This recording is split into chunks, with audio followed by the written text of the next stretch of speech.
দীর্ঘ ১৫ বছরের বেশি সময় পর গণ অভ্যুত্থানের মধ্য দিয়ে পরিবর্তন হয়েছে সরকার।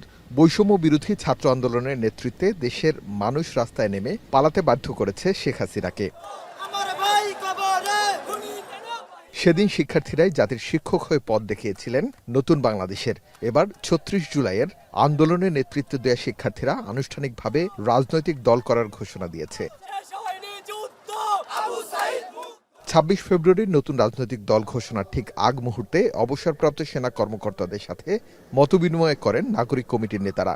সেখানে অবসরপ্রাপ্ত সেনা কর্মকর্তা ও সেনা সদস্যরা তুলে ধরেন তাদের প্রত্যাশা। জাতীয় নাগরিক কমিটির মাধ্যমে তরুণদের নেতৃত্বে খুব শীঘ্রই একটি রাজনৈতিক দলের আত্মপ্রকাশ হতে যাচ্ছে।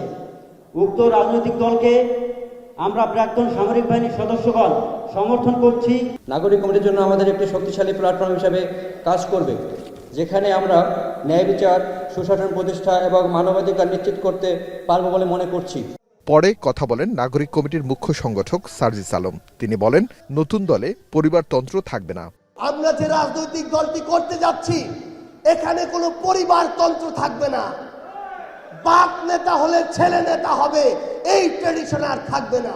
অযোগ্য মানুষগুলো অর্থকে সামনে রেখে, ক্ষমতার অপব্যবহারকে সামনে রেখে, চাঁদাবাজিকে সামনে রেখে, দখলদারিত্বকে সামনে রেখে ওই এলাকাগুলোতে রাজনীতি করে এবং আপনাদেরকে বছরের পর বছর, দিনের পর দিন তাদের নেতৃত্ব মেনে এই ভোগান্তিগুলোর মধ্য দিয়ে যেতে হয়।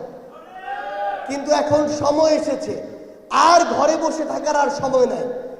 আপনারা এখন আপনাদের জায়গা থেকে, আপনাদের ওয়ার্ডে, ইউনিয়নে, উপজেলায়, জেলায় আপনাদের দায়িত্ব নিতে হবে।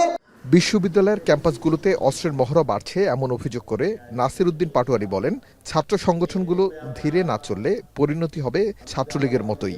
দেশি বিদেশি শক্তি গণতন্ত্রের পথে বাধা হলে দেশের মানুষ বিপ্লবের দিকে এগিয়ে যাবে বলে হুঁশিয়ারি দেন নাগরিক কমিটির আহ্বায়ক।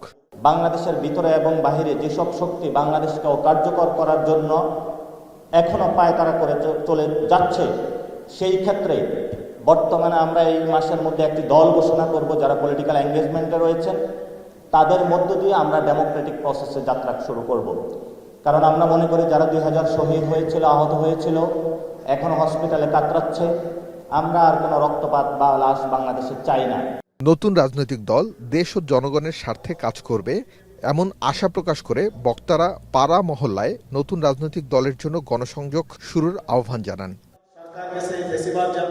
আরিফ হোসেন, এখন, ঢাকা।